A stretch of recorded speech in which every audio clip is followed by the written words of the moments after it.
ನಮಸ್ಕಾರ ಸ್ನೇಹಿತರೆ, creative IS ಅಕಾಡೆಮಿಗೆ ಸ್ವಾಗತ. ನಾವು ಇಂದು ನಡೆದ ಸಿವಿಲ್ ಪೊಲೀಸ್ ಕಾನ್ಸ್ಟೇಬಲ್ ಹುದ್ದೆಗಳ ನೇಮಕಾತಿ ಲಿಖಿತ ಪರೀಕ್ಷೆಯ ಪ್ರಶ್ನೆ ಪತ್ರಿಕೆಯ ಸಂಭಾವ್ಯ ಕೀ ಉತ್ತರಗಳನ್ನು ಪರಿಶೀಲಿಸ್ತಾ ಹೋಗೋಣ. ಮೊದಲನೇದಾಗಿ ಯಾವ್ಯಾವ ಸಬ್ಜೆಕ್ಟ್ ಮೇಲೆ ಎಷ್ಟೆಷ್ಟು ಕ್ವಶನ್ ಕೇಳಿದ್ದಾರೆ ಅನ್ನೋದನ್ನು ತಿಳ್ಕೊಳ್ಳೋದು ಮೊದಲು ಇಂಪಾರ್ಟೆಂಟ್ ಆಗುತ್ತೆ. ಇದರಲ್ಲಿ ಸಂವಿಧಾನದ ಮೇಲೆ 21 ಕ್ವಶನ್ ಕೇಳಿದ್ದಾರೆ. ಸಂವಿಧಾನದ ಮೇಲೆ 21 ಕ್ವಶನ್ ಕೇಳಿದ್ದಾರೆ.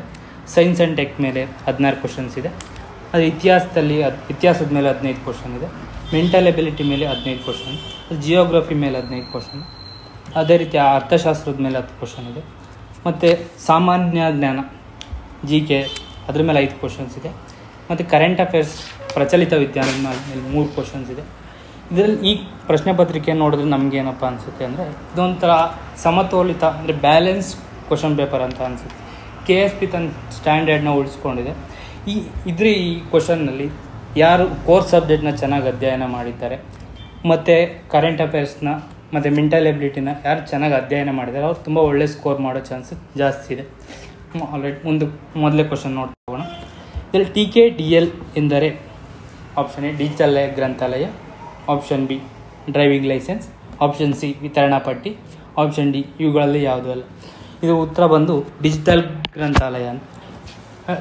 TKDL ಅಂದರೆ ಟ್ರೆಡಿಷ್ನಲ್ ನಾಲೆಡ್ಜ್ ಡಿಜಿಟಲ್ ಲೈಬ್ರರಿ ಅಂತ. ಎರಡನೇ ಪ್ರಶ್ನೆ ನೋಡ್ತಾ ಹೋಗೋಣ. ಕೆಳಗಿನವುಗಳಲ್ಲಿ ಯಾವುದು ಯುನೈಟೆಡ್ ನೇಷನ್ಸ್ನೊಂದಿಗೆ ಕೆಲಸ ಮಾಡುವ ವಿಶ್ವಸಂಸ್ಥೆಯ ವಿಶೇಷ ಸಂಸ್ಥೆಯಾಗಿದೆ? ಆಪ್ಷನ್ ಎ ವಿಶ್ವಸಂಸ್ಥೆಯ ಅಭಿವೃದ್ಧಿ ಕಾರ್ಯಕ್ರಮ, ಆಪ್ಷನ್ ಬಿ ವಿಶ್ವ ಆರೋಗ್ಯ ಸಂಸ್ಥೆ, ಆಪ್ಷನ್ ಸಿ ಯುನೈಟೆಡ್ ನೇಷನ್ಸ್ ಪರಿಸರ ಕಾರ್ಯಕ್ರಮ, ಆಪ್ಷನ್ ಡಿ ವಿಶ್ವ ಆಹಾರ ಕಾರ್ಯಕ್ರಮ. ಇದಕ್ಕೆ ಸರಿಯಾದ ಉತ್ತರ ಬಂದು ವಿಶ್ವ ಆರೋಗ್ಯ ಸಂಸ್ಥೆ. ಮೂರನೇ ಪ್ರಶ್ನೆ, ಕಂಪನಿಗಳ ಕಾಯ್ದೆಯಿಂದ ನಿಯಂತ್ರಿಸಲ್ಪಡುವ CSR ಪರಿಕಲ್ಪನೆಯು ಯಾವುದಕ್ಕೆ ಸಂಬಂಧಿಸಿದೆ? ಆಪ್ಷನ್ ಎ ಸಮರ್ಥನೀಯ ಪುನರ್ವಸತಿ, ಆಪ್ಷನ್ ಬಿ ಸರಳೀಕೃತ ನೋಂದಣಿ, ಆಪ್ಷನ್ ಸಿ ನೋಂದಣಿ ಜವಾಬ್ದಾರಿ, ಆಪ್ಷನ್ ಡಿ ಇವುಗಳಲ್ಲಿ ಯಾವುದೂ ಅಲ್ಲ. ಇದು ಸರಿಯಾದ ಉತ್ತರ ಬಂದು ಸಾಮಾಜಿಕ ಜವಾಬ್ದಾರಿ. ಪ್ರಶ್ನೆ, BS2, BS3, BS4 ಮತ್ತು BS6 ಇವುಗಳು ಆಪ್ಷನ್ ಎ ಹೊರಸೂಸುವಿಕೆಯ ಮಾನದಂಡಗಳು, ಆಪ್ಷನ್ ಬಿ ಸ್ವದೇಶಿ ಕ್ಷಿಪಣಿಗಳು, ಆಪ್ಷನ್ ಸಿ ಜಿಯೋಸಿಂಕ್ರನಸ್ ಉಪಗ್ರಹಗಳು, ಆಪ್ಷನ್ ಡಿ ಇವುಗಳಲ್ಲಿ ಯಾವುದೂ ಅಲ್ಲ. ಇದರ ಸರಿಯಾದ ಉತ್ತರ ಬಂದು ಹೊರಸೂಸುವಿಕೆ ಮಾನದಂಡಗಳು, ಎಮಿಷನ್ ಸ್ಟ್ಯಾಂಡರ್ಡ್. ಪೊಲ್ಯೂಷನ್ ಕಂಟ್ರೋಲ್ ಮಾಡೋ ಉದ್ದೇಶದಿಂದ ಎಮಿಷನ್ ಸ್ಟ್ಯಾಂಡರ್ಡ್ಸ್ನ ಪರಿಚಯಿಸಲಾಗಿದೆ. 5ನೇ ಪ್ರಶ್ನೆ, ಯಾವ ರಾಜ್ಯವು ತನ್ನ ಗಡಿಗಳನ್ನು ಗರಿಷ್ಠ ರಾಜ್ಯಗಳೊಂದಿಗೆ ಹಂಚಿಕೊಳ್ಳುತ್ತದೆ? Option A Uttar Pradesh, option B Assam, option C Karnataka, option D Madhya Pradesh. ಇದು ಉತ್ತರ ಬಂದು ಉತ್ತರ ಪ್ರದೇಶ. ಉತ್ತರ ಪ್ರದೇಶ 9 ರಾಜ್ಯಗಳೊಂದಿಗೆ ತನ್ನ ಗಡಿಯನ್ನು ಹಂಚಿಕೊಳ್ಳುತ್ತೆ. 6ನೇ ಪ್ರಶ್ನೆ ನೋಡ್ತಾ ಹೋಗೋಣ. ತಪ್ಪಾಗಿರುವುದನ್ನು ಆರಿಸಿ. ಆಪ್ಷನ್ ಎ ಪಟ್ಟದಕಲ್ಲು ಚಾಳುಕ್ಯ ವಂಶಕ್ಕೆ ಸಂಬಂಧಪಟ್ಟಿದೆಯಾ, ಆಪ್ಷನ್ ಬಿ ಬೇಲೂರು ಮತ್ತು ಹಳೆಬೀಡು ಹೊಯ್ಸಳ ವಂಶಕ್ಕೆ ಸಂಬಂಧಪಟ್ಟಿದೆಯಾ, ಆಪ್ಷನ್ ಸಿ ಕಲ್ಲಿನ ರಥ ಹಂಪಿ ವಿಜಯನಗರ ಸಾಮ್ರಾಜ್ಯಕ್ಕೆ ಸಂಬಂಧಪಟ್ಟಿದೆಯಾ, ಆಪ್ಷನ್ ಡಿ ಯಾವುದೂ ಅಲ್ಲ. ಇದು ಸರಿಯಾದ ಉತ್ತರ ಬಂದು ಇವುಗಳಲ್ಲಿ ಯಾವುದೂ ಅಲ್ಲ. ಯಾಕೆಂದರೆ ಇಲ್ಲಿ ಗಮನಿಸಬೇಕಾಗಿರೋದು ತಪ್ಪಾಗಿರುವುದನ್ನು ಆರಿಸಿ ಅಂತ ಕೇಳಿದ್ದಾರೆ. ನಾವೇನು ಮಾಡಬೇಕು ಅಂದರೆ ಯಾವುದು ತಪ್ಪಾಗಿ ಹೊಂದಾಣಿಕೆಯಾಗಿದೆ ಅದಕ್ಕೆ ಗಮನ ಕೊಡಬೇಕು. ಇದರಲ್ಲಿ ಎಲ್ಲ ಆಯ್ಕೆಗಳು ಸರಿಯಾಗಿ ಹೊಂದಾಣಿಕೆ ಆಗೋದ್ರಿಂದ ಆಪ್ಷನ್ ಡಿ ಸರಿಯಾದ ಉತ್ತರವಾಗುತ್ತದೆ. 7ನೇ ಪ್ರಶ್ನೆ, ಈ ಕೆಳಗಿನ ಸಂಸ್ಥೆ ಮತ್ತು ಧ್ಯೇಯವಾಕ್ಯಗಳಲ್ಲಿ ಯಾವುದು ಸರಿಯಾಗಿ ಹೊಂದಿಕೆಯಾಗಿದೆ?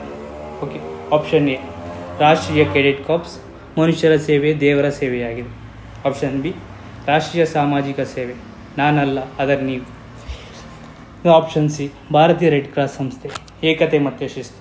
ಇದಕ್ಕೆ ಸರಿಯಾದ ಉತ್ತರ ಬಂದು ರಾಷ್ಟ್ರೀಯ ಸಾಮಾಜಿಕ ಸೇವೆ, ನ್ಯಾಷನಲ್ ಸರ್ವಿಸ್ ಸ್ಕೀಮ್ ಅಂತ ಇಂಗ್ಲೀಷಲ್ಲಿ ಕರೀತಾರೆ, social service, not me but you.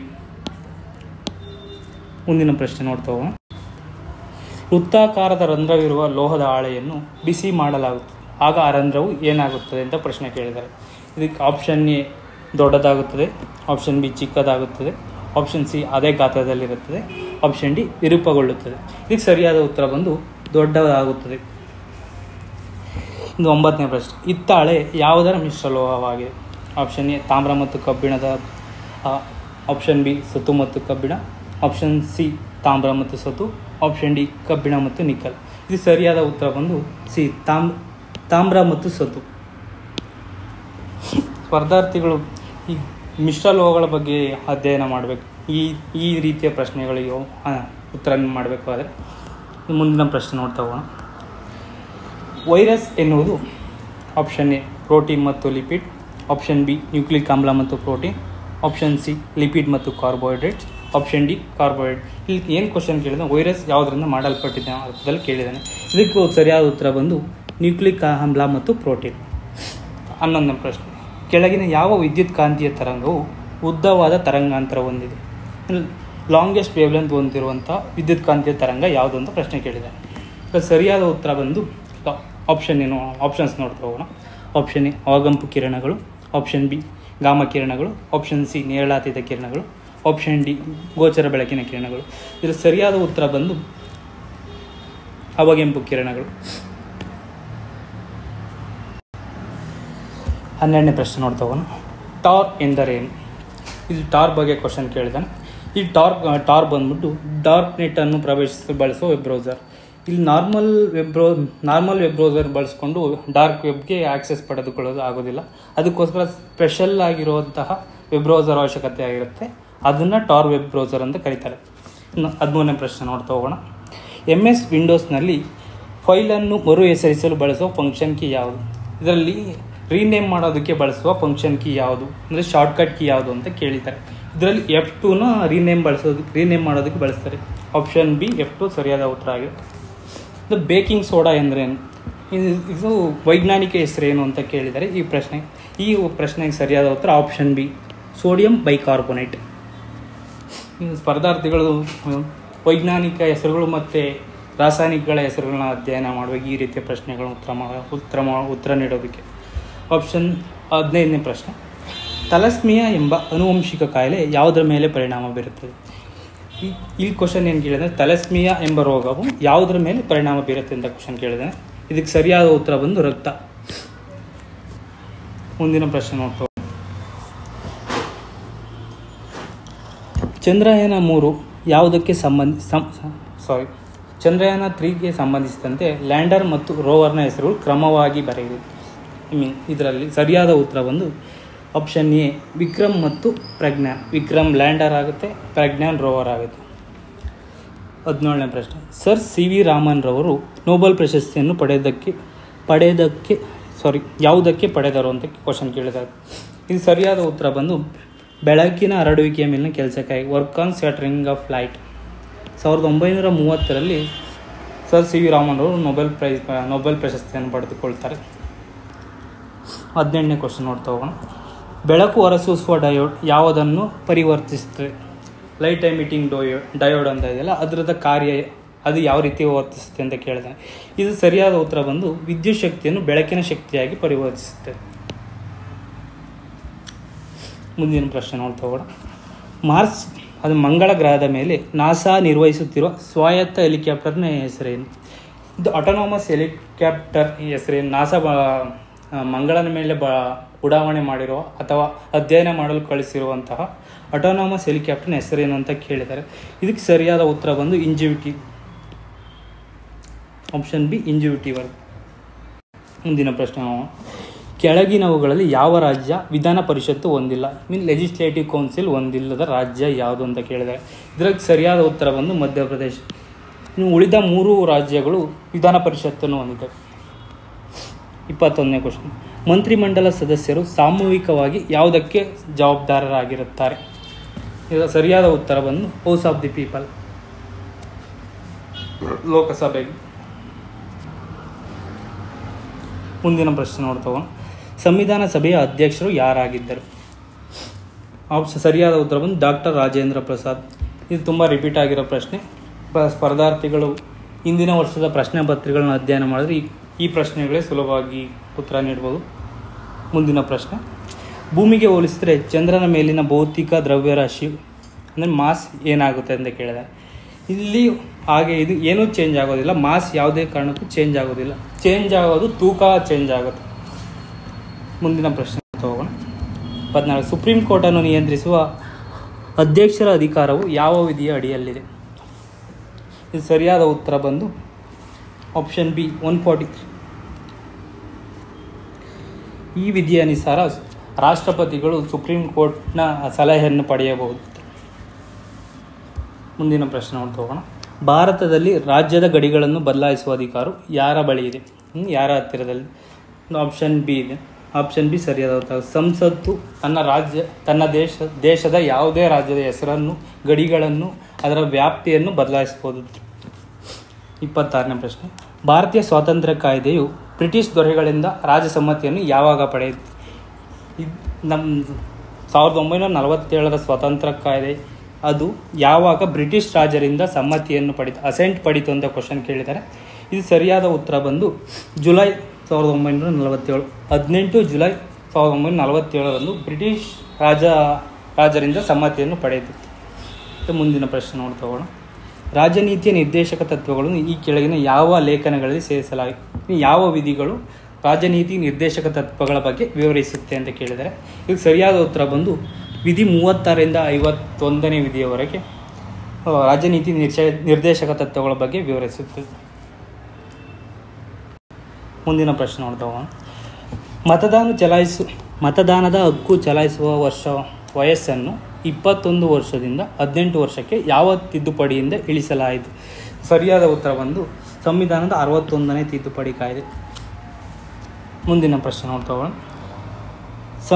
ಸಂವಿಧಾನ ಸಭೆಯಲ್ಲಿ ವಸ್ತುನಿಷ್ಠ ನಿರ್ಣಯವನ್ನು ಮಂಡಿಸಿದವರು ಅಂದರೆ ಆಬ್ಜೆಕ್ಟಿವ್ ರೆಸಲ್ಯೂಷನ್ ಮಂಡಿಸಿದವರು ಯಾರು ಅಂತ ಕೇಳಿದರೆ ಸರಿಯಾದ ಉತ್ತರ ಉತ್ತರ ಜವಾಹರ್ಲಾಲ್ ನೆಹರು ಅವರು. ಇವರು ಆಬ್ಜೆಕ್ಟಿವ್ ರೆಸಲ್ಯೂಷನ್ ಏನಾಗುತ್ತೆ, ಮುಂದೆ ನಮ್ಮ ಸಂವಿಧಾನದ ಪ್ರಸ್ತಾವನೆಯಾಗಿ ಮುಂದುವರಿತಾ ಹೋಗುತ್ತೆ. ಮುಂದಿನ ಪ್ರಶ್ನೆ ನೋಡ್ತಾ ಹೋಗೋಣ. ಸಂವಿಧಾನ 371ನೇ ವಿಧಿಯು ಯಾವ ರಾಜ್ಯಕ್ಕೆ ವಿಶೇಷ ಅವಕಾಶವನ್ನು ಒದಗಿಸುತ್ತದೆ? ಸ್ಪೆಷಲ್ ಸರಿಯಾದ ಉತ್ತರ ಬಂದು ನಾಗಾಲ್ಯಾಂಡ್ ರಾಜ್ಯಕ್ಕೆ. ಮುಂದಿನ ಪ್ರಶ್ನೆ ನೋಡ್ತಾ ಹೋಗೋಣ. 31ನೇ ಗೌಪ್ಯತೆ ಹಕ್ಕು ಯಾವ ಲೇಖನದ ಅಡಿಯಲ್ಲಿ ಬರುತ್ತದೆ? ರೈಟ್ ಟು ಪ್ರೈವಸಿ ಯಾವ ವಿಧಿಯ ಅಡಿಯೇ ಬರುತ್ತೆ? ಸರಿಯಾದ ಉತ್ತರ option C article 21 right to privacy ಬಗ್ಗೆ ವಿವರಿಸಿ. ಮುಂದಿನ ಪ್ರಶ್ನೆ ನೋಡ್ತಾ ಹೋಗೋಣ. ಕ್ರಿಯೇಟಿವ್ ಐಎಸ್ ಅಕಾಡೆಮಿಯಿಂದ ಮಿಷನ್ ಚಕ್ರವ್ಯೂಹ ಅಂತ ಪ್ರಿಲಿಮ್ಸ್ ಬ್ಯಾಚ್ ಸ್ಟಾರ್ಟ್ ಆಗಿದೆ. ಈ ಹೆಚ್ಚಿನ ಮಾಹಿತಿಗೆ ಕೆಳಗಿನ ಕೊಟ್ಟಿರೋ ನಂಬರ್ ಸಂಪರ್ಕ ಮಾಡ್ಬೋದು. 32ನೇ ಪ್ರಶ್ನೆ.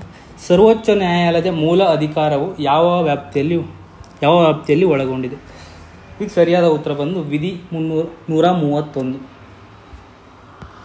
33ನೇ ಪ್ರಶ್ನೆ. ಭಾರತೀಯ ಸ್ವಾತಂತ್ರ್ಯ ಹೋರಾಟದ ಸಮಯದಲ್ಲಿ ಈ ಕೆಳಗಿನವರಲ್ಲಿ ಯಾರು ಫ್ರೀ ಇಂಡಿಯನ್ ಲೀಜನ್ ಎಂಬ ಸೈನ್ಯವನ್ನು ಬೆಳೆಸಿದರು, ಸ್ಥಾಪಿಸಿದರು ಅಂತ ಅರ್ಥ ನೀಡುತ್ತೆ. ಈಗ ಸರಿಯಾದ ಉತ್ತರ ಬಂದು ಸುಭಾಷ್ ಚಂದ್ರ ಬೋಸರು. ಮುಂದಿನ ಪ್ರಶ್ನೆ ನೋಡೋಣ.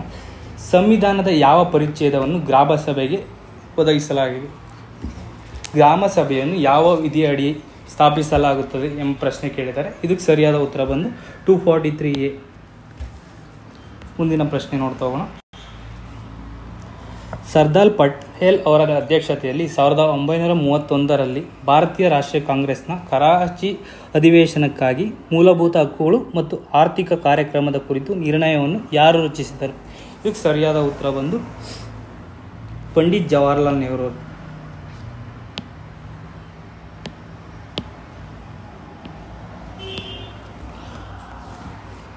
ಮುಂದಿನ ಪ್ರಶ್ನೆ ನೋಡ್ತಾ ಹೋಗೋಣ. ಈ ಕೆಳಗಿನ ಚಳುವಳಿಗಳಲ್ಲಿ ಯಾವುದರ ಕಾರಣ ಭಾರತೀಯ ರಾಷ್ಟ್ರೀಯ ಕಾಂಗ್ರೆಸ್ನಲ್ಲಿ ವಿಭಜನೆಯಾಗಿ ಮಧ್ಯಗಾಮಿ, ಮಂದಗಾಮಿ ಅಥವಾ ಉಗ್ರಗಾಮಿಗಳ ಹೊರಹೊಮ್ಮುವಿಕೆಗೆ ಕಾರಣವಾಯಿತು? ಇದು ಸರಿಯಾದ ಉತ್ತರ ಬಂದು ಸ್ವದೇಶಿ ಚಳುವಳಿ ಸಮಯದಲ್ಲಿ.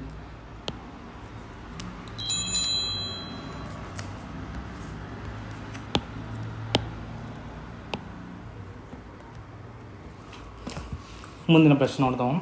ರೌಲತ್ ಕಾಯ್ದೆ ಜಾರಿಯಾದಾಗ ಭಾರತದ ವೈಸ್ರಾಯ್ ಯಾರಾಗಿದ್ದರು? ರೌಲತ್ ಕಾಯ್ದೆ 1919ರಲ್ಲಿ ಜಾರಿಯಾಗುತ್ತೆ. ಆ ಸಮಯದಲ್ಲಿ ಲಾರ್ಡ್ ಚೇಮ್ಸ್ಫೋರ್ಡ್ ಭಾರತದ ವೈಸ್ರಾಯ್ ಆಗಿರ್ತಾರೆ. ಮುಂದಿನ ಪ್ರಶ್ನೆ ನೋಡ್ತಾ ಹೋಗೋಣ.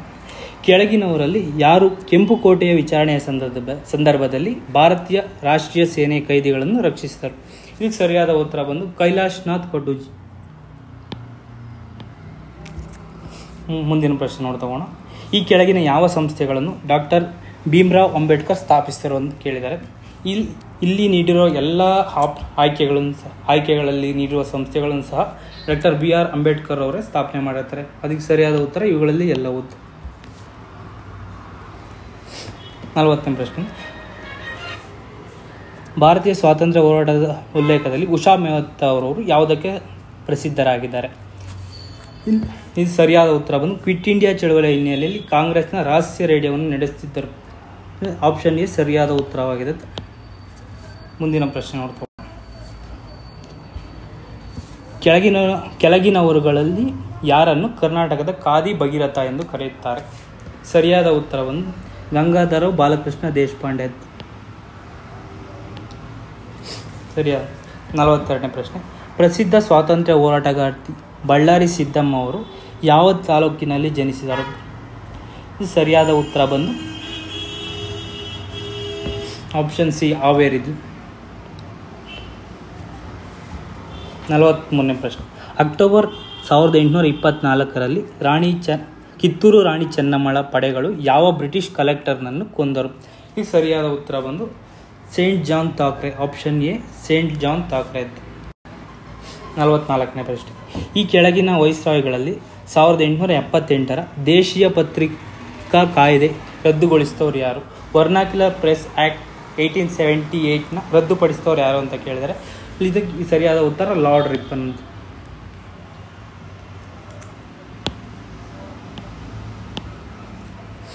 45ನೇ ಪ್ರಶ್ನೆ. ಆಲ್ ಇಂಡಿಯಾ ಫಾರ್ವರ್ಡ್ ಬ್ಲಾಕ್ ಅನ್ನು ಯಾರು ಸ್ಥಾಪಿಸಿದರು? ಇದಕ್ಕೆ ಸರಿಯಾದ ಉತ್ತರ ಸುಭಾಷ್ ಚಂದ್ರ ಬೋಸ್ ಅವರು ಆಲ್ ಇಂಡಿಯಾ ಫಾರ್ವರ್ಡ್ ಬ್ಲಾಕ್ ಅನ್ನು ಸ್ಥಾಪಿಸ್ತಾರೆ. ಮೆಂಟಲ್ ಬಿಡಿ ಕ್ವಶನ್ ಕೇಳಿದರೆ ಈ ಸರಣಿಯನ್ನು ನೋಡಿ 31, 21, 24, 22, 17 ಮುಂದೆ ಯಾವ ಸಂಖ್ಯೆ ಬರಬೇಕು? ಇದಕ್ಕೆ ಸರಿಯಾದ ಉತ್ತರ ಒಂದು 17. 47ನೇ ಪ್ರಶ್ನೆ. ಈ ಚೆಲುಮರದ ಚಳುವಳಿ 20 ಟ್ರೀ ಮೂವ್ಮೆಂಟ್ ಕೇಂದ್ರ ಬಿಂದು ಯಾವುದು? ಇದು ಎಲ್ಲಿ ಈ ಚಳುವಳಿ ಕೇಂದ್ರ ಸ್ಥಾನವನ್ನು ಹೊಂದಿತ್ತು ಅಂತ ಪ್ರಶ್ನೆ ಕೇಳಿದರೆ ಇದಕ್ಕೆ ಸರಿಯಾದ ಉತ್ತರ ಬಂದು ತುರುವನೂರು, ಚಿತ್ರದುರ್ಗ. ಮುಂದಿನ ಪ್ರಶ್ನೆ ನೋಡ್ತಗೋಣ. ಇಂದು ಸೋಮವಾರವಾದರೆ 61 ದಿನಗಳ ನಂತರ ಯಾವ ದಿನ ಬರುತ್ತದೆ? ಇದಕ್ಕೆ ಬಂದು ಸರಿಯಾದ ಉತ್ತರ ಬಂದು ಶನಿವಾರ ಬರುತ್ತದೆ. ಮೆಂಟಲ್ ಎಬಿಲಿಟಿ ಕ್ವಶನ್ ಸಾಲ್ವ್ ಮಾಡಿದ್ರೆ ನಿಮ್ಗೆ ಆನ್ಸರ್ ದೊರೆಯುತ್ತದೆ. 49ನೇ ಪ್ರಶ್ನೆ. ಒಬ್ಬ ಹಣ್ಣು ಮಾರಾಟಗಾರನ ಹತ್ತಿರ ಕೆಲವು ಸೇಬುಗಳಿವೆ. ಅವನು 40% ಸೇಬುಗಳನ್ನು ಮಾರುತ್ತಾನೆ. ಅವನ ಹತ್ತಿರ ಇನ್ನೂ 420 ಸೇಬುಗಳು ಉಳಿದಿವೆ. ಹಾಗಾದರೆ ಮೂಲತಃ ಅವನ ಹತ್ತಿರ ಎಷ್ಟು ಸೇಬುಗಳಿದ್ದವು? ಇದಕ್ಕೆ ಸರಿಯಾದ ಉತ್ತರ ಬಂದು 700 ಸೇಬುಗಳಿದೆ. 50ನೇ ಪ್ರಶ್ನೆ. ಯಾವ ಪದವು ಇತರೆ ಪದಗಳೊಂದಿಗೆ ಸೇರುವುದಿಲ್ಲ? ಇದರಲ್ಲಿ ಔನ್ಸ್ ಅದು ವೆಯ್ಟಿಗೆ ಸಂಬಂಧಪಟ್ಟಿದೆ. ಇನ್ನು ಉಳಿದ ಆಯ್ಕೆಗಳು ಅದು ಉದ್ದದ ಅಳತೆಯನ್ನು ಮಾಡೋದಕ್ಕೆ ಸಂಬಂಧಪಟ್ಟಂಥ ಮಾನದಂಡಗಳಿವೆ. ಮುಂದಿನ ಪ್ರಶ್ನೆ ನೋಡೋಣ. ಒಂದು ಧನಾತ್ಮಕ ಸಂಖ್ಯೆಯನ್ನು 17ರಿಂದ ಹೆಚ್ಚಿಸಿದಾಗ ಸಂಖ್ಯೆ ಪರಸ್ಪರ 60 ಪಟ್ಟು ಸಮನಾಗಿರ್ತದೆ. ಆ ಧನಾತ್ಮಕ ಸಂಖ್ಯೆಯನ್ನು ಗುರುತಿಸಿ. ಇದಕ್ಕೆ ಸರಿಯಾದ ಉತ್ತರ ಬಂದು 3 ಇದು. 52ನೇ ಕ್ವಶನ್. ಪಿ ಮತ್ತು ಕ್ಯೂನ ಸರಾಸರಿ ಮಾಸಿಕ ಆದಾಯ 5050. ಕ್ಯೂ ಮತ್ತು ಆರ್ನ ಸರಾಸರಿ ಮಾಸಿಕ ಆದಾಯ 6250 ಹಾಗೂ ಪಿ ಮತ್ತು ಆರ್ನ ಸರಾಸರಿ ಮಾಸಿಕ ಆದಾಯ 5200. ಹಾಗಾದರೆ ಪಿನ ಮಾಸಿಕ ಆದಾಯ ಎಷ್ಟು ಅಂತ ಕ್ವಶನ್ ಕೇಳಿದರೆ ಇದಕ್ಕೆ ಸರಿಯಾದ ಉತ್ತರ ಬಂದು 4000 ಆಗಿದೆ. 58ನೇ ಪ್ರಶ್ನೆ. 7 ಪುರುಷರು ಮತ್ತು 6 ಮಹಿಳೆಯರ ಗುಂಪಿನಿಂದ ಒಂದು ಸಮಿತಿಯನ್ನು ರಚಿಸಲು 5 ವ್ಯಕ್ತಿಗಳನ್ನು ಹೇಗೆ ಪಡೆಯಬೇಕು ಮಾಡಬೇಕು ಅಂತ ಕೇಳಿದರೆ, ಅಂದರೆ ಸಮಿತಿಯಲ್ಲಿ ಕನಿಷ್ಠ 3 ಪುರುಷರು ಇರಬೇಕು. ಇದನ್ನು ಎಷ್ಟು ರೀತಿಯಲ್ಲಿ ಮಾಡಬಹುದು? ಇದು ಕಾಂಬಿನೇಷನ್ ರಿಲೇಟೆಡ್ ಪ್ರಶ್ನೆ ಆಗಿದೆ. ಇದು ಸರಿಯಾದ ಉತ್ತರ ಬಂದು 756. ಮುಂದಿನ ಪ್ರಶ್ನೆ ನೋಡ್ತಗೋಣ.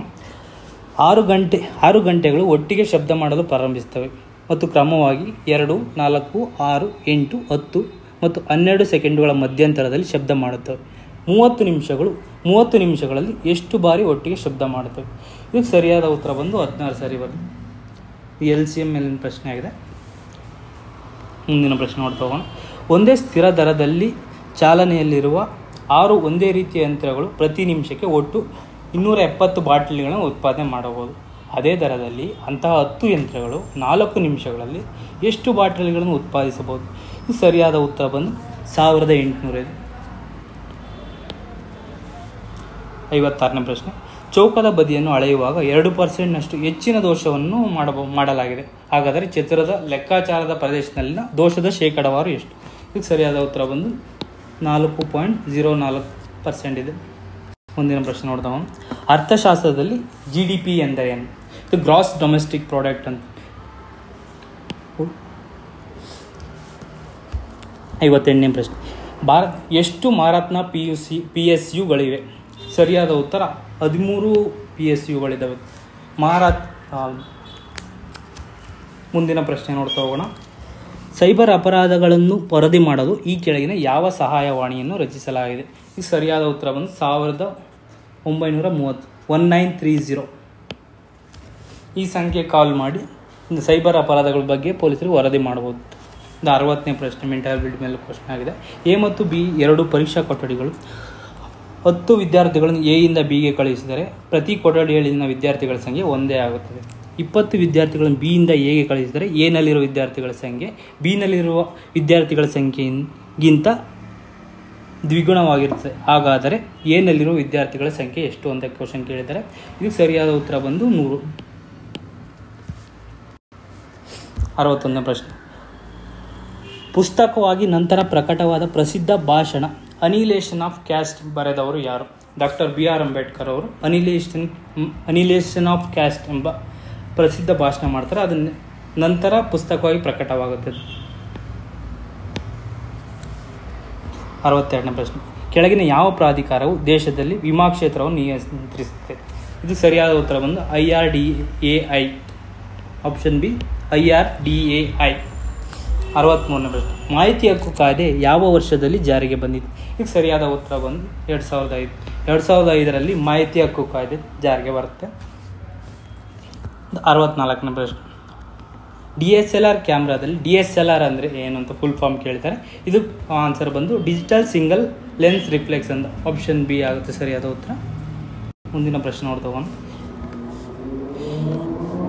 ಈ ಪ್ರಶ್ನೆಗೆ ಕನಿಷ್ಠ ಅರ್ಹತೆಗಳಲ್ಲಿ ಒಂದಾಗಿ ಸೂಚಿಸಲಾದ ರಿನ್ನೆ ಪರೀಕ್ಷೆಯು ಯಾವುದಕ್ಕೆ ಸಂಬಂಧಿಸಿದೆ ಅಂತ ಕ್ವಶನ್ ಕೇಳಿದ್ದಾರೆ. ರಿನ್ನೆ ಟೆಸ್ಟ್ ಯಾವುದಕ್ಕೆ ಸಂಬಂಧಿಸಿದೆ ಅಂತ ಕ್ವಶನ್ ಕೇಳಿದ್ದಾರೆ. ಇದು ಶ್ರವಣ ದೋಷ ಮತ್ತು ಶ್ರವಣ ಸಾಮರ್ಥ್ಯವನ್ನು ಅಳೆಯಲು ಇದು ರಿನ್ನೆ ಪರೀಕ್ಷೆಯನ್ನು ಬಳಸ್ತಾರೆ. ಮುಂದಿನ ಪ್ರಶ್ನೆ ನೋಡ್ತಾ ಹೋಗೋಣ. ಈ ಕೆಳಗಿನ ದೇಶಗಳಲ್ಲಿ ಯಾವುದು ಇನ್ನೂ ಮಹಿಳೆಯನ್ನು ಸರ್ಕಾರದ ಮುಖ್ಯಸ್ಥೆಯಾಗಿ ಆಯ್ಕೆ ಮಾಡಿಲ್ಲ? ಈ ಗಮನಿಸಬೇಕಾಗಿರೋದು ಸರ್ಕಾರದ ಮುಖ್ಯಸ್ಥರು ಯಾರು? ಭಾರತದಲ್ಲಿ ಸರ್ಕಾರದ ಮುಖ್ಯಸ್ಥರು ಪ್ರಧಾನಮಂತ್ರಿಗಳಾಗಿರ್ತಾರೆ. ಅದೇ ಅಮೇರಿಕಾದಲ್ಲಿ ಪ್ರೆಸಿಡೆಂಟ್ ಆಗಿರ್ತಾರೆ. ಇದು ಗಮನಿಸಬೇಕು ಸ್ಪರ್ಧಾರ್ಥಿಗಳು, ಇಲ್ಲಿ ಕನ್ಫ್ಯೂಸ್ ಆಗೋ ಚಾನ್ಸಸ್ ಜಾಸ್ತಿ ಇರುತ್ತೆ. ಯುನೈಟೆಡ್ ಸ್ಟೇಟ್ಸ್ ಇದುವರೆಗೂ ಯಾವುದೇ ಮಹಿಳಾ ಅಧ್ಯಕ್ಷರನ್ನು ಸರ್ಕಾರದ ಮುಖ್ಯಸ್ಥರನ್ನಾಗಿ ಹೊಂದಿಲ್ಲ. ಭಾರತ ಇಂದಿರಾ ಗಾಂಧಿ ಅವ್ರನ್ನ ಹೊಂದಿದೆ, ಪಾಕಿಸ್ತಾನ ಬೆನಜೀರ್ ಭುಟ್ಟೋ ಅವ್ರನ್ನ ಹೊಂದಿದೆ, ಬಾಂಗ್ಲಾದೇಶದವರು ಶೇಖ್ ಹಸೀನಾ ಅವ್ರನ್ನ ಒಳಗೊಂಡಿದೆ. ಮುಂದಿನ ಪ್ರಶ್ನೆ ನೋಡ್ತಾ ಹೋಗೋಣ. ಇತ್ತೀಚೆಗೆ ಮುಕ್ತಾಯಗೊಂಡ ಆಸ್ಟ್ರೇಲಿಯನ್ ಓಪನ್ 2024 ಚಾಂಪಿಯನ್ಶಿಪ್ನಲ್ಲಿ ರೋಹನ್ ಬೋಪಣ್ಣರವರ ಡಬಲ್ಸ್ ಜೊತೆಗಾರ ಯಾರು? ಇದು ಸರಿಯಾದ ಉತ್ತರ ಮ್ಯಾಥ್ಯೂ ಎಬ್ಡೆನ್. ಆಸ್ಟ್ರೇಲಿಯಾ ಆಟಗಾರ ಮ್ಯಾಥ್ಯೂ ಎಬ್ಡೆನ್ ಅವರು ರೋಹನ್ ಬೋಪಣ್ಣ ಅವರ ಜೊತೆಗೂಡಿ 2024 ಆಸ್ಟ್ರೇಲಿಯನ್ ಓಪನ್ ಡಬಲ್ಸ್ ಪುರುಷರ ಡಬಲ್ಸ್ನಲ್ಲಿ ಪ್ರಶಸ್ತಿಯನ್ನು ಪಡೆದಿದ್ದಾರೆ. ಮುಂದಿನ ಪ್ರಶ್ನೆ ನೋಡ್ತಾ ಹೋಗೋಣ. ಕೆಳಗಿನಲ್ಲಿ ಯಾವುದು ಮೂಲಭೂತ ಹಕ್ಕಾಗಿದೆ? ಇದರಲ್ಲಿ ಸ್ವಾತಂತ್ರ್ಯದ ಹಕ್ಕು, ಶಿಕ್ಷಣದ ಹಕ್ಕು, ಬದುಕುವ ಹಕ್ಕು ಇವೆಲ್ಲ ಸಹ ಮೂಲಭೂತ ಹಕ್ಕುಗಳ ವ್ಯಾಪ್ತಿಗೆ ಒಳಪಡುತ್ತೆ. ಇದು ಸಹ ರಿಪೀಟೆಡ್ ಕ್ವಶನ್ ಇದೆ, ಸ್ಪರ್ಧಾರ್ಥಿಗಳು ಗಮನಿಸಬೇಕು. 69ನೇ ಪ್ರಶ್ನೆ, ವರ್ತಮಾನ ಅಂದರೆ ಪ್ರಸ್ತುತ ಭಾರತದಲ್ಲಿರುವ ಕೇಂದ್ರಾಡಳಿತ ಪ್ರದೇಶಗಳ ಸಂಖ್ಯೆ ಎಷ್ಟು? ಪ್ರಸ್ತುತ 8 ಕೇಂದ್ರಾಡಳಿತ ಪ್ರದೇಶಗಳಿದೆ ಭಾರತದಲ್ಲಿ. ಮುಂದಿನ ಪ್ರಶ್ನೆ, ಭಾರತ ಸಂವಿಧಾನ ಪೀಠಿಕೆಯಲ್ಲಿ ಭಾರತದ ಸಂವಿಧಾನವು ತನ್ನ ಎಲ್ಲ ನಾಗರಿಕರಿಗೆ ಯಾವ ಸ್ವಾತಂತ್ರ್ಯವನ್ನು ಪಡೆಯಲು ಶ್ರಮಿಸುತ್ತದೆ? ಯಾವ ಸ್ವಾತಂತ್ರ್ಯವನ್ನು ಸಂವಿಧಾನ ಪ್ರಸ್ತಾವನೆಯಲ್ಲಿ ಉಲ್ಲೇಖಿಸಲಾಗಿದೆ? ಅಭಿವ್ಯಕ್ತಿ ಸ್ವಾತಂತ್ರ್ಯ, ನಂಬಿಕೆ ಸ್ವಾತಂತ್ರ್ಯ, ನಂಬಿಕೆ ಮತ್ತು ಆರಾಧನೆ ಇವುಗಳೆಲ್ಲವೂ. ಆಪ್ಷನ್ಸ್ ಸರಿಯಾದ ಉತ್ತರ ಬಂದು ಆಪ್ಷನ್ ಡಿ. ಮೇಲಿನ ಎಲ್ಲವೂ ಸಹ ಸಂವಿಧಾನದ ಪೀಠಿಕೆಯಲ್ಲಿ ಅಭಿವ್ಯಕ್ತಿಗೊಂಡಿದ್ದಾವೆ. 77ನೇ ಪ್ರಶ್ನೆ, ಕರೆಂಟ್ ಅಫೇರ್ಸ್ ರಿಲೇಟೆಡ್ ಕ್ವಶನ್ ಆಗಿದೆ. ಇತ್ತೀಚೆಗೆ ಸುದ್ದಿಯಲ್ಲಿರುವ JN1 ರೂಪಾಂತರವು ಯಾವುದಕ್ಕೆ ಸಂಬಂಧಿಸಿದೆ? ಇದರಲ್ಲಿ ಆಪ್ಷನ್ ಎ ನವಜಾತ ಶಿಶುಗಳಲ್ಲಿ ಕಾಮಾಲೆ, ಆಪ್ಷನ್ ಬಿ ಮಕ್ಕಳಲ್ಲಿ ಸಂಧಿವಾಸ, option C Japanese encephalitis, option D ಇವುಗಳಲ್ಲಿ ಯಾವುದಿಲ್ಲ. ಇದಕ್ಕೆ ಸರಿಯಾದ ಉತ್ತರ ಬಂದು ಇವುಗಳಲ್ಲಿ ಯಾವುದಿಲ್ಲ. JN1 ಎಂಬುದು COVID-19 ವೇರಿಯಂಟ್ ಆಗಿದೆ. ಇದರ ಸ್ಪರ್ಧಾರ್ಥಿಗಳು ಗಮನ ಹರಿಸಬೇಕು. 77ನೇ ಪ್ರಶ್ನೆ. ಒಂದು ನಗರದಲ್ಲಿ ಪೊಲೀಸ್ ಮತ್ತು ನಾಗರಿಕರ ಅನುಪಾತವು 3:11 ಆಗಿದ್ದು 66 ಪೊಲೀಸರು ಇದ್ದರೆ ನಗರದಲ್ಲಿ ಎಷ್ಟು ನಾಗರಿಕರಿದ್ದಾರೆ ಅಂತ ಪ್ರಶ್ನೆ ಕೇಳಿದೆ. ಇದು ಮೆಂಟಲ್ ಎಬಿಲಿಟಿ ಮೇಲೆ ಪ್ರಶ್ನೆ ಆಗಿದೆ. ಆಪ್ಷನ್ ಬಿ ಸರಿಯಾದ ಉತ್ತರ ಆಗಿದೆ.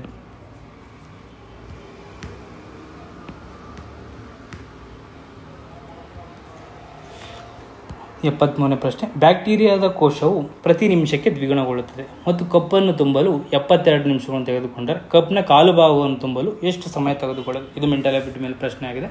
ಇದು ಸರಿಯಾದ ಉತ್ತರ 18 ನಿಮಿಷಗಳು. 74. ಭಾರತದ ಉಪರಾಷ್ಟ್ರಪತಿಗಳು ಯಾರು? ಪ್ರಸ್ತುತ ಭಾರತದ ಉಪರಾಷ್ಟ್ರಪತಿಗಳು ಜಗದೀಪ್ ಧನ್ಕರ್ ಆಗಿದ್ದಾರೆ. ಮುಂದಿನ ಪ್ರಶ್ನೆ ಸರಿಯಾದ ಉತ್ತರ ಆರಿಸಿ ಎಂದಿದ್ದಾರೆ. ರಮೇಶ್ ಕಲಬುರಗಿಯಿಂದ ಹೈದರಾಬಾದ್ ಕಡೆಗೆ 15 ಕಿಲೋಮೀಟರ್ ನೇರ ಮಾರ್ಗದಲ್ಲಿ ಮ್ಯಾರಥಾನ್ ಓಡಲು ಪ್ರಾರಂಭಿಸುತ್ತಾನೆ. ನಂತರ ಅವನು ಎಡಕ್ಕೆ ತಿರುಗಿ ಇನ್ನೂ 10 ಕಿಲೋಮೀಟರ್ ಓಡುತ್ತಾನೆ. ನಂತರ ಅವನು ಬಲಕ್ಕೆ ತಿರುಗಿ 5 ಕಿಲೋಮೀಟರ್ ಓಡುತ್ತಾನೆ. ಅವನು ಈಗ ಯಾವ ದಿಕ್ಕಿಗೆ ಮುಖ ಮಾಡಿದ್ದಾನೆ? ಇದು ಮೆಂಟಲ್ ಎಬಿಲಿಟಿ ಮೇಲೆ ಪ್ರಶ್ನೆ ಆಗಿದೆ. ಅವನು ಪೂರ್ವಕ್ಕೆ ಮುಖ ಮಾಡಿ ನಿಂತಿರುತ್ತಾನೆ. 76ನೇ ಪ್ರಶ್ನೆ. ಕೆಳಗಿನ ನಗರಗಳಲ್ಲಿ ಯಾವುದು ವಿಮಾನ ನಿಲ್ದಾಣವನ್ನು ಹೊಂದಿಲ್ಲ? ಈ ನೀಡಿರೋ ಆಪ್ಷನ್ಗಳಲ್ಲಿ ಹಾಸನ ಯಾವುದೇ ವಿಮಾನ ನಿಲ್ದಾಣವನ್ನು ಹೊಂದಿಲ್ಲ. ಬೆಳಗಾಂ, ಶಿವಮೊಗ್ಗ ಮತ್ತು ಕಲಬುರಗಿಗಳು ತನ್ನದೇ ಆದ ವಿಮಾನ ನಿಲ್ದಾಣವನ್ನು ಹೊಂದಿದೆ. 77ನೇ ಪ್ರಶ್ನೆ. ಒಂದು ರೈಲು ಗಂಟೆಗೆ 60 ಕಿಲೋಮೀಟರ್ ವೇಗದಲ್ಲಿ ಚಲಿಸುತ್ತದೆ. ಅದು 2 ಗಂಟೆ 45 ನಿಮಿಷಗಳಲ್ಲಿ ಎಷ್ಟು ದೂರ ಪ್ರಯಾಣಿಸುತ್ತೆ ಅಂತ ಕ್ವಶನ್ ಕೇಳಿದ್ದೇನೆ. ಡಿಸ್ಟೆನ್ಸ್ ಮತ್ತು ಟೈಮ್ ಅದರ ರಿಲೇಟೆಡ್ ಪ್ರಶ್ನೆ ಆಗಿದೆ. ಈಗ ಸರಿಯಾದ ಉತ್ತರ ಬಂದು 165 ಕಿಲೋಮೀಟರ್ ಆಗುತ್ತೆ. ಪ್ರಶ್ನೆ ತಗೊಂಡು ಮಿಷನ್ ಗ್ರಾಮೋದಯ ಅಂತ ಕ್ರ್ಯಾಶ್ ಕೋರ್ಸ್ ಸ್ಟಾರ್ಟ್ ಆಗಿದೆ. ಇದು ಬಂದು ಇತ್ತೀಚೆಗೆ ಪ್ರಕಟಗೊಂಡ village administrative officer related crash course ಆಗಿದೆ. ಹೆಚ್ಚಿನ ಮಾಹಿತಿಗಾಗಿ ಕೆಳಗೆ ಕೊಟ್ಟಿರೋ ನಂಬರ್ನ ಸಂಪರ್ಕಿಸುತ್ತೆ.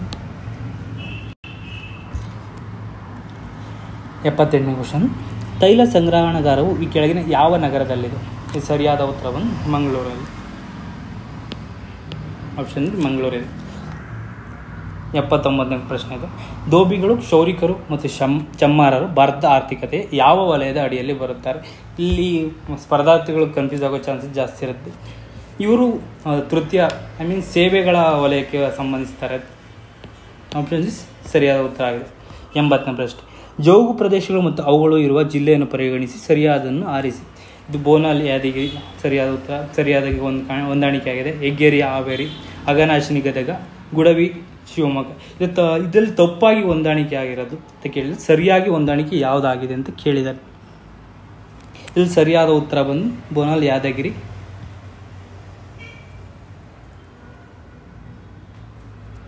ಸಾರಿ, ತಪ್ಪಾಗಿರೋದು ಕೇಳಿದ್ದಾರೆ, ಮತ್ತೆ ಅಲ್ಲಿ ಗಮನಿಸಬೇಕು. ಇದು ಸರಿಯಾದ ಉತ್ತರ ಅಘನಾಶಿನಿ, ಗದಗ. ಮುಂದಿನ ಪ್ರಶ್ನೆ ನೋಡ್ತಾವ. ಈ ಕೆಳಗಿನ ಯಾವ ಏಜೆನ್ಸಿಯು ರಸ್ತೆ ನಿರ್ಮಾಣದ ಭಾಗಿಯಾಗಿಲ್ಲ? ಇಲ್ಲ. Option A PWD, option B Bharat ರಾಷ್ಟ್ರೀಯ ಹೆದ್ದಾರಿ ಪ್ರಾಧಿಕಾರ, ಆಪ್ಷನ್ ಸಿ ಗಡಿ ರಸ್ತೆಗಳ ಸಂಸ್ಥೆ, ಆಪ್ಷನ್ ಡಿ ಮೇಲಿನ ಯಾವುದಲ್ಲ. ಇದರಲ್ಲಿ 3 ಸಂಸ್ಥೆಗಳು ರಸ್ತೆಯ ನಿರ್ಮಾಣ ಮತ್ತು ನಿರ್ವಹಣೆಗೆ ಸಂಬಂಧಪಟ್ಟಿವೆ. ಆದ್ದರಿಂದ ಸರಿಯಾದ ಉತ್ತರ ಆಪ್ಷನ್ ಡಿ ಆಗುತ್ತೆ. 82ನೇ ಕ್ವಶನ್. ಕೆಳಗಿನವುಗಳಲ್ಲಿ ಯಾವುದು ಕರ್ನಾಟಕದಲ್ಲಿರುವ ರಾಷ್ಟ್ರೀಯ ಜಲಮಾರ್ಗವಲ್ಲ ಅಂತ ಕೇಳಿದಾಗ ಇದಕ್ಕೆ ಸರಿಯಾದ ಉತ್ತರ ಬಂದು ದಿ ಹೇಮಾವತಿ. ಉಳಿದ ಆಯ್ಕೆಗಳಲ್ಲಿರುವ ಘಟಪ್ರಭಾ, ಶರಾವತಿ, ಉದ್ಯಾವರಗಳು ಜಲಮಾರ್ಗವನ್ನು ಹೊಂದಿದೆ. 83ನೇ ಪ್ರಶ್ನೆ. ಆಂಗ್ ಸಾನ್ ಸೂಕಿ ಅವರು ಯಾವ ದೇಶದ ಮಾಜಿ ನಾಯಕಿ ಅಂತ ಕೇಳಿದ್ದಾರೆ. ಇದು ಸರಿಯಾದ ಉತ್ತರ ಬಂದು ಮಯನ್ಮಾರ್, ಆಪ್ಷನ್ ಬಿ. 84ನೇ ಪ್ರಶ್ನೆ. ಕೆಳಗಿನವುಗಳಲ್ಲಿ ಯಾವುದು ಸಮಭಾಜಕಕ್ಕೆ ಹತ್ತಿರದಲ್ಲಿದೆ? ಅಂದರೆ ಸಮಭಾಜಕ ವೃತ್ತ ಪ್ರದೇಶಕ್ಕೆ ಹತ್ತಿರದಲ್ಲಿರುವ ದೇಶ ಯಾವುದು ಅಂತ ಕೇಳಿದ್ದಾರೆ. ಇದು ಸರಿಯಾದ ಉತ್ತರ ಬಂದು ಮಾಲ್ಡೀವ್ಸ್ ಇದೆ.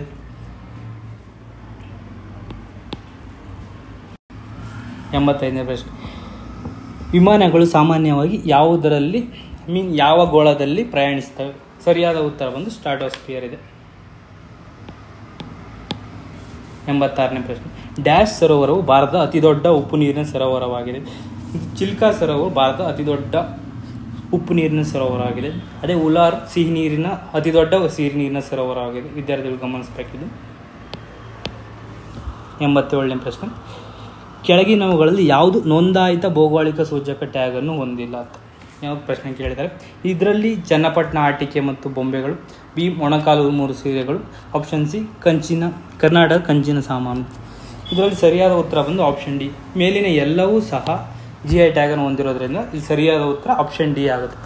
ಇಲ್ಲಿ 88ನೇ ಪ್ರಶ್ನೆ, ತಪ್ಪಾಗಿರೋದನ್ನು ಆರಿಸಿ ಅಂತ ಕೇಳಿದರೆ ಇದರಲ್ಲಿ ಪ್ರಜ್ಞಾನಂದ್ ಅವರು ಚದುರಂಗ ಕರೆಕ್ಟ್ ಆಗಿದೆ. ಸಾಕ್ಷಿ ಮಲ್ಲಿಕ್ ಇದು ತಪ್ಪಾಗಿದೆ ಆಪ್ಷನ್. ಇದು ಫೆನ್ಸಿಂಗಲ್ಲಿ ಅವರು ಕುಸ್ತಿಗೆ ಸಂಬಂಧಪಟ್ಟಿದ್ದಾರೆ. ಇದು ಮಾನಸ್ ದಾಮ್ನೆ ಅವರು ಟೆನ್ನಿಸ್ ಆಟಗಾರರಾಗಿದ್ದಾರೆ. ಅದರಲ್ಲಿ ಅದೇ ರೀತಿ ಲಕ್ಷ್ಯ ಸೇನ್ ಅವರು ಬ್ಯಾಡ್ಮಿಂಟನ್ ಆಟಗಾರರಾಗಿದ್ದಾರೆ. ಇದು ಸಾಕ್ಷಿ ಮಲ್ಲಿಕ್ ಅವರು ತಪ್ಪಾಗಿ ಹೊಂದಾಣಿಕೆ ಆಗಿದೆ, ಅವರು ಕುಸ್ತಿ ಆಟಕ್ಕೆ ಸಂಬಂಧಪಟ್ಟಿದ್ದಾರೆ. ಮುಂದಿನ ಪ್ರಶ್ನೆ ನೋಡ್ತಾ ಹೋಗೋಣ. ಸರಿಯಾದದ್ದನ್ನು ಆರಿಸಿ ಅಂತ ಕೇಳಿದ್ದಾರೆ. ಇದರಲ್ಲಿ ಸರಿಯಾಗಿ ಹೊಂದಾಣಿಕೆ ಆಗಿರುವಂಥ ದಿನಾಂಕ ಯಾವುದು ಅಂದರೆ ಜನವರಿ 30 ಹುತಾತ್ಮರ ದಿನಾಂಕವಾಗಿದೆ. ಇದರಲ್ಲಿ ಜನವರಿ 24 ರಾಷ್ಟ್ರೀಯ ಹೆಣ್ಣು ಮಕ್ಕಳ ದಿನವಾಗಿದೆ. ಇದು ಜನವರಿ 15 ರಾಷ್ಟ್ರೀಯ ಸೇನಾ ದಿನವಾಗಿದೆ. ಅದೇ ರೀತಿ ಜನವರಿ 12 ರಾಷ್ಟ್ರೀಯ ಯುವ ದಿನವಾಗಿದೆ. 90ನೇ ಪ್ರಶ್ನೆ, ಕೆಳಗಿನವುಗಳಲ್ಲಿ ಯಾವುದು ಮಾನವ ಅಭಿವೃದ್ಧಿ ಸೂಚ್ಯಂಕದ ಅಂಶವಲ್ಲ ಅಂತ ಕೇಳಿದ್ದಾನೆ. ಇದರಲ್ಲಿ ಸರಿಯಾದ ಉತ್ತರ ಬಂದು ಕುಡಿಯುವ ನೀರು ಮತ್ತು ನೈರ್ಮಲ್ಯ. ಇದು ಹ್ಯೂಮನ್ ಡೆವಲಪ್ಮೆಂಟ್ ಇಂಡೆಕ್ಸ್ನ ಸೂಚ್ಯಂಕವಾಗಿಲ್ಲ. 91ನೇ ಪ್ರಶ್ನೆ, ಸೌರವ್ಯೂಹದಲ್ಲಿ ಇತರೆ ಗ್ರಹಗಳಿಗೆ ಹೋಲಿಸಿದರೆ ಯಾವ ಗ್ರಹವು ಅದರ ಬದಿಯಲ್ಲಿ ತಿರುಗುತ್ತದೆ? ಇದು ಸರಿಯಾದ ಉತ್ತರ ಯುರೇನಸ್ ಆಗಿದೆ. 92ನೇ, ತಪ್ಪಾಗಿರೋದನ್ನು ಆರಿಸಿ. NDA ಪರೀಕ್ಷೆ ರಕ್ಷಣಾ ಸೇವೆಗಳು, CAT ಪರೀಕ್ಷೆ ಭಾರತೀಯ ತಂತ್ರಜ್ಞಾನ ಸೇವೆ, IIT, ICAI ಪರೀಕ್ಷೆ ಚಾರ್ಟೆಡ್ ಅಕೌಂಟೆಂಟ್ ರಿಲೇಟೆಡ್, CLAT ಪರೀಕ್ಷೆ ಕಾನೂನು. ಇದರಲ್ಲಿ ತಪ್ಪಾಗಿ ಹೊಂದಾಣಿಕೆ ಆಗಿರೋದ್ರಿಂದ CAT ಪರೀಕ್ಷೆಯನ್ನು ಮ್ಯಾನೇಜ್ಮೆಂಟ್ ರಿಲೇಟೆಡ್ ಕೋರ್ಸ್ಗೆ ನಡೆಸಲಾಗುತ್ತದೆ. ಮುಂದಿನ ಪ್ರಶ್ನೆ, ಸರಿಯಾದದ್ದನ್ನು ಆರಿಸಿ ಅಂತ ಕೇಳಿದರೆ ತಾಳವಾದ್ಯಗಳು ತಾಳಗಳು, ಗಾಳಿ ವಾದ್ಯಗಳು ವೀಣೆ, ತಂತಿ ವಾದ್ಯಗಳು ಕೊಳಗಳು, ಡಿ ಇವುಗಳಲ್ಲಿ ಯಾವುದೂ ಅಲ್ಲ. ಇವುಗಳಲ್ಲಿ ಎಲ್ಲವೂ. ಸರಿಯಾದ ಉತ್ತರ ಬಂದು ತಾಳವಾದ್ಯಗಳು ತಾಳಗಳು. ಗಾಳಿ ವಾದ್ಯ ಬಂದು ಕೊಳಲಾಗುತ್ತೆ, ತಂತಿ ವಾದ್ಯ ಬಂದು ವೀಣೆ ಆಗುತ್ತೆ, ಗಮನಿಸಬೇಕು. 94ನೇ ಪ್ರಶ್ನೆ, ದ್ರಾವಿಡ, ನಾಗರ ಮತ್ತು ವೇಸರ ಇವುಗಳು. ಆಪ್ಷನ್ ಎ ದೇವಾಲಯ ವಾಸ್ತುಶಿಲ್ಪ ಶೈಲಿ. ಇದು ಸರಿಯಾದ ಉತ್ತರವಾಗಿದೆ. ಮುಂದಿನ ಪ್ರಶ್ನೆ ನೋಡ್ತಾ ಹೋಗೋಣ. ಹಲ್ವಾ ಸಮಾರಂಭವು ಯಾವ ಸಚಿವಾಲಯಕ್ಕೆ ಸಂಬಂಧಿಸಿದೆ? ಇದು ಆಪ್ಷನ್ ಬಿ ಹಣಕಾಸು ಸಚಿವಾಲಯ. ಬಜೆಟ್ ಮಂಡನೆಯಾಗುವ ಮುನ್ನ ಹಣಕಾಸು ಸಚಿವರು ಹಲ್ವಾ ಸಮಾರಂಭವನ್ನು ನಡೆಸ್ತಾರೆ. 96ನೇ ಪ್ರಶ್ನೆ, ಪಾಕ್ ಜಲಸಂಧಿ ಸರಿಯಾದದ್ದನ್ನು ಆರಿಸಿ ಅಂತ ಕೇಳಿದ್ದಾರೆ. ಇದರಲ್ಲಿ ಸರಿಯಾಗಿ ಹೊಂದಾಣಿಕೆ ಆಗಿರುವಂಥದ್ದು ಮಲಕ್ಕಾ ಜಲಸಂಧಿ. ಇದು ಮಲೇಷ್ಯಾ ಮತ್ತು ಇಂಡೋನೇಷ್ಯಾವನ್ನು ಬೇರ್ಪಡಿಸುತ್ತದೆ. ಅಲ್ಲಿ ಪಾಕ್ ಜಲಸಂಧಿ ಬಂದು ಭಾರತ ಮತ್ತು ಶ್ರೀಲಂಕಾ. ಇದು ಜಿಬ್ರಾಲ್ಟರ್ ಜಲಸಂಧಿ ಬಂದು ಸ್ಪೇನ್ ಮತ್ತು ಮೊರಾಕೋವನ್ನು ಸಪ್ರೇಟ್ ಮಾಡುತ್ತೆ. ಹರ್ಮುಜ್ ಜಲಸಂಧಿ ಬಂದು ಇರಾನ್ ಮತ್ತು ಒಮಾನನ್ನು ಸಪ್ರೇಟ್ ಮಾಡುತ್ತೆ. ಮುಂದಿನ ಪ್ರಶ್ನೆ ನೋಡ್ತಾ ಹೋಗೋಣ. ನಮ್ಮ ರಾಷ್ಟ್ರಧ್ವಜದ ಚಕ್ರದಲ್ಲಿ ಎಷ್ಟು ಚಕ್ರದ ಕೀಲುಗಳಿವೆ? ಅಂದರೆ ಎಷ್ಟು ನ್ಯಾಷನಲ್ ಫ್ಲ್ಯಾಗ್ ಮಧ್ಯದಲ್ಲಿರುವಂಥ ಅಶೋಕ ಚಕ್ರದಲ್ಲಿ ಎಷ್ಟು ಸ್ಪೋಕ್ಸ್ ಇದ್ದಾವೆ ಅಂತ ಕೇಳಿದರೆ ಇದಕ್ಕೆ ಸರಿಯಾದ ಉತ್ತರ 24. Option B 24. ಹಿಪೋಕ್ರೆಟಿಕ್ ಪ್ರಮಾಣ ಶಪಥ ಯಾವ ವೃತ್ತಿಯವರಿಗೆ ಸಂಬಂಧಿಸಿದೆ? ಸರಿಯಾದ ಉತ್ತರ ಬಂದು ವೈದ್ಯರು ತಮ್ಮ ನೈತಿಕ ನಡವಳಿಕೆಗಳನ್ನು ಮುಂದುವರಿಸಿಕೊಂಡು ಹೋಗ್ತೀವಿ ಅಂತ ಹಿಪೋಕ್ರೆಟಿಕ್ ಪ್ರಮಾಣ ವಚನವನ್ನು ಸ್ವೀಕರಿಸ್ತಾರೆ. 99ನೇ ಪ್ರಶ್ನೆ, ಕೆಳಗಿನವುಗಳಲ್ಲಿ ಯಾವುದು ವ್ಯಾಪಾರದ ಸಾಮಾಜಿಕ ಜವಾಬ್ದಾರಿಗಳು ಅಂತ ಕೇಳಿದರೆ ಇದಕ್ಕೆ ಸರಿಯಾದ ಉತ್ತರ ಬಂದು ಇವುಗಳಲ್ಲಿ ಎಲ್ಲವೂ. ಆರ್ಥಿಕ, ಕಾನೂನು, ನೈತಿಕ ಇವೆಲ್ಲವನ್ನು ಅಪ್ಹೋಲ್ಡ್ ಮಾಡ್ತೀವಿ ಅಂತ ಇದು ತಿಳಿಸುತ್ತೆ. 100ನೇ ಕ್ವಶನ್, ಭಾರತದ ಅತ್ಯಂತ ಹಳೆಯ ಪರ್ವತ ಶ್ರೇಣಿ ಯಾವುದು ಅಂತ ಕ್ವಶನ್ ಕೇಳಿದರೆ ಇದು ರಿಪೀಟೆಡ್ ಆಗಿರೋ ಕ್ವಶನ್ ಇದೆ. ಇದಕ್ಕೆ ಸರಿಯಾದ ಉತ್ತರ ಬಂದು ಅರಾವಳಿ ಬೆಟ್ಟಗಳು ಅತ್ಯಂತ ಹಳೆಯ ಪರ್ವತ ಶ್ರೇಣಿಗಳಾಗಿದೆ. ಹಿಮಾಲಯ ಪರ್ವತಗಳು ಅತ್ಯಂತ ಕಿರಿಯ ಪರ್ವತ ಶ್ರೇಣಿಗಳಾಗಿದೆ. ಇಲ್ಲಿವರೆಗೆ ಪ್ರಶ್ನೆ ಪತ್ರಿಕೆಯ ವಿಶ್ಲೇಷಣೆ ಅಥವಾ ಸಂಭಾವ್ಯ ಕೀ ಉತ್ತರಗಳ ಚರ್ಚೆ ಮುಕ್ತಾಯವಾಗಿದೆ. ಧನ್ಯವಾದಗಳು.